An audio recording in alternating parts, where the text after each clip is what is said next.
Buenas tardes, es un gustazo estar otra vez en esta facultad. Cuentan que hace muchos años, alrededor del año de 1755, un muchacho ilusionado llegó con un morralito cargado de piedras frente a la iglesia de San Fernando dispuesto a pedir un milagro. También cuentan que para desventura del Cristo, al cual aquel joven acudió, el milagro se concedió. Y es que cuentan que aquel muchacho, Joaquincillo, había llegado a esta, la capital de la Nueva España, la muy noble y leal Ciudad de México, risa de amaranto y corazón de duna. Hacía pocos días, procedente de Cádiz, no había nacido.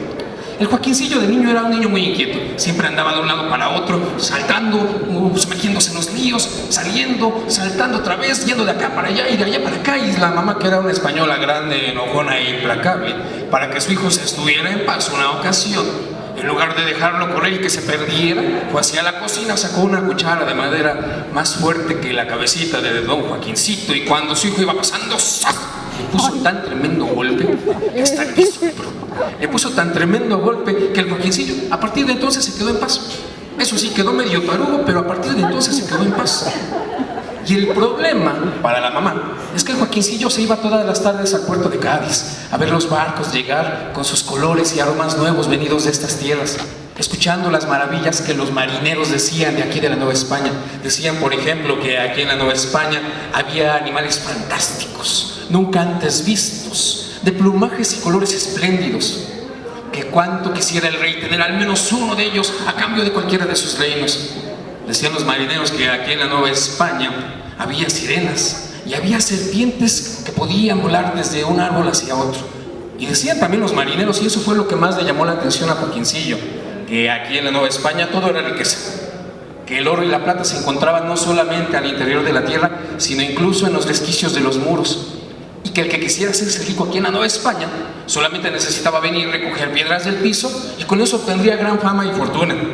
Claro, era una manera de decir que estas tierras eran ricas y maravillosas, pero el Joaquincillo se lo creyó, de verdad que se lo creyó. Así que, dejando todo lo que tenía y con la esperanza de volverse un español rico, con fortuna, fama, honor y quizás hasta casarse, una noche salió de su casa dejando a su madre su cuchara de madera y su mal genio allá en Cádiz. Como polizonte se subió a un barco, y después de muchas semanas en las que pensó que iba a morir del cansancio y del calor y del hambre, pues tenía que hurtar comida a los marineros, llegó al puerto de Veracruz y, emocionado, descubrió que era verdad, que aquí en la Nueva España hay colores y sabores distintos a los que hay en Europa, animales de espléndidos plumajes y de distinguidos pelajes. En fin, la maravilla no podía detenerse, porque él quería llegar a la Ciudad de México, así que tomó una diligencia que lo llevó hasta Texcoco, y de Texcoco en barco, porque entonces en barco se podía llegar de las orillas hacia esa ciudad que todavía conservaba los bellísimos lagos que rodearon a la Tenochtitlan, una ciudad azul y plateada vista a lo lejos, una ciudad que olía a pan y a pulque y amaranto con miel, la muy noble y leal Ciudad de México. Y en una pequeña embarcación llegó el Joaquincillo y tocó tierra firme cerca de Candelaria de los Patos. Inmediatamente se puso a buscar un lugar donde vivir, pero como no sabía hacer nada, no podía pagar a cambio de un lugar donde quedarse. Un sacerdote le permitió un rinconcito, no comida, no trabajo, solamente un rinconcito para dormirse. Era lo único que necesitaba el Joaquincillo. Si al otro día iba a recoger piedras, iba a hacerse rico. Así que, al despertarse, con el único morralito que traía, salió a las calles, a las plazas, a los jardines, a ver los palacios de cerca. Porque los marineros, a fe mía, que los marineros le habían dicho que en estas tierras solamente bastaba recoger piedras del piso para hacerse rico. Y comenzó a recoger piedras por doquier. La más bonita que veía, y se la echaba a su morralito. La más redonda, y se la echaba a su morralito. Y la más pesada, y se la echaba a su morralito. Y con el morralito cargado de piedras, esa misma tarde fue donde el joyero mayor, allá en la calle de Plateros. Emocionado estaba imaginando lo que el joyero le iba a dar a cambio de las riquezas que Joaquín le estaba llevando. Pero cuando presentó su triste silueta ante el joyero le vio con desconfianza. Más desconfianza hubo cuando Joaquincillo vació su morral para mostrarle piedras, polvo, moronas minerales. El joyero le preguntó: ¿y eso qué traéis? ¿Para qué sirve? Es oro y plata. Yo sé que aquí en Nueva España esto es oro y plata. ¿Cuánto me daréis por mi hallazgo? Y el joyero, muy enojado, tomando las piedras, desmoronándolas frente a él, dijo: esto no sirve ni para descalabrar a un cristiano. ¿De dónde sacáis que son riquezas? Ándate con tu engaño a otro lado. Y se las aventaba al suelo, y por el aire volaba el polvillo de aquellas piedras. Muy triste, Joaquín pensaba: era verdad. Era verdad, esas piedras no eran oro y plata.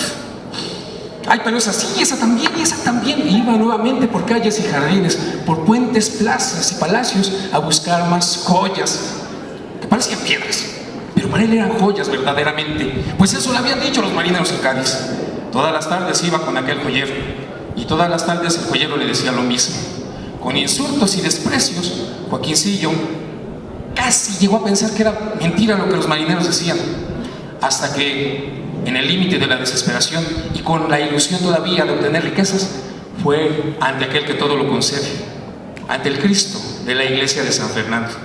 Atravesó la plaza mayor, se persignó ante catedral, siguió por el rumbo de Plateros, pero ahora hacia el poniente. Llegó al paseo de Bucareli y caminó un par de puentes de piedra, una plazoleta, hasta llegar a la iglesia de San Fernando con su portada espléndida, de preciosa piedra labrada. Pasó por debajo del arco de entrada, pasó por debajo de las cúpulas, y ante la mirada desconfiada de los santos que lo veían desde sus óleos, el Joaquincillo llegó hacia donde estaba un Cristo precioso de madera tallada, con su morralito cargado de piedras y su mirada llena de tristeza. Señor mío, que no sé hacer otra cosa sino recoger piedras del piso, y que yo sé que son gran fortuna, pues gran fortuna hay en estas tierras, pero el joyero me dice que nada son, que nada valen. En cambio yo sé que lo que hay ahí son oro o plata, aunque la gente común no la puede ver. Señor mío, si el joyero me da algo por mis piedras, mañana yo te daré a ti la mitad de lo que el joyero me dé será para ti. Si el joyero me da 20 monedas, te daré 10.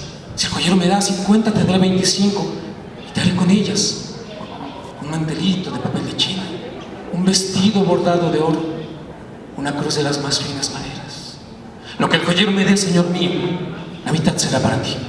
Joaquincillo salió muy emocionado, convencido de que Cristo le iba a hacer el milagro, y volvió a recoger piedras, y con su morral más cargado que otras veces, volvió donde el joyero, allá en la calle de Plateros. Emocionado esperó la respuesta, vació el contenido de su morral, y nuevamente piedras sin valor rodaron por el escritorio de aquel gran personaje. El joyero, quién sabe qué pasó, quién sabe si fue el milagro, quién sabe si fue la coincidencia, o que el joyero quería un poquito tener algo de compasión con Joaquín. Lo cierto es que al ver las piedras, por primera vez las vio con más calma, las pesó, las midió, las comparó, las vio a contraluz, las probó, y por primera vez, y quizá porque Joaquincillo se había encomendado al Cristo de San Fernando, el joyero recogió las piedras y le dio algo a cambio a Joaquín, y Joaquín salió muy contento de aquel lugar, y un poco confundido. Salió muy emocionado y algo triste.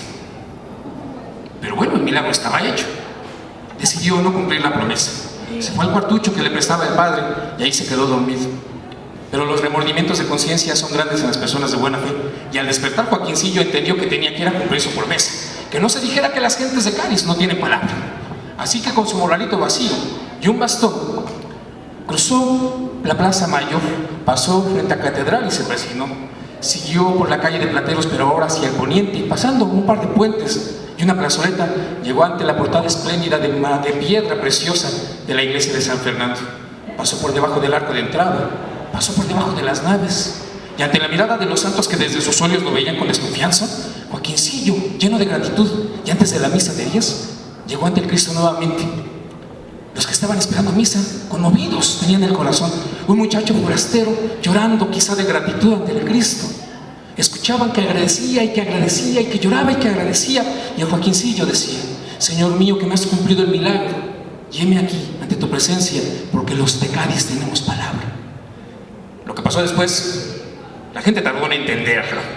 Joaquincillo tomó un banquito, lo acercó donde estaba el Cristo, recogió el bastón que llevaba, se subió al banquito y diciendo: Señor mío, ahí te va.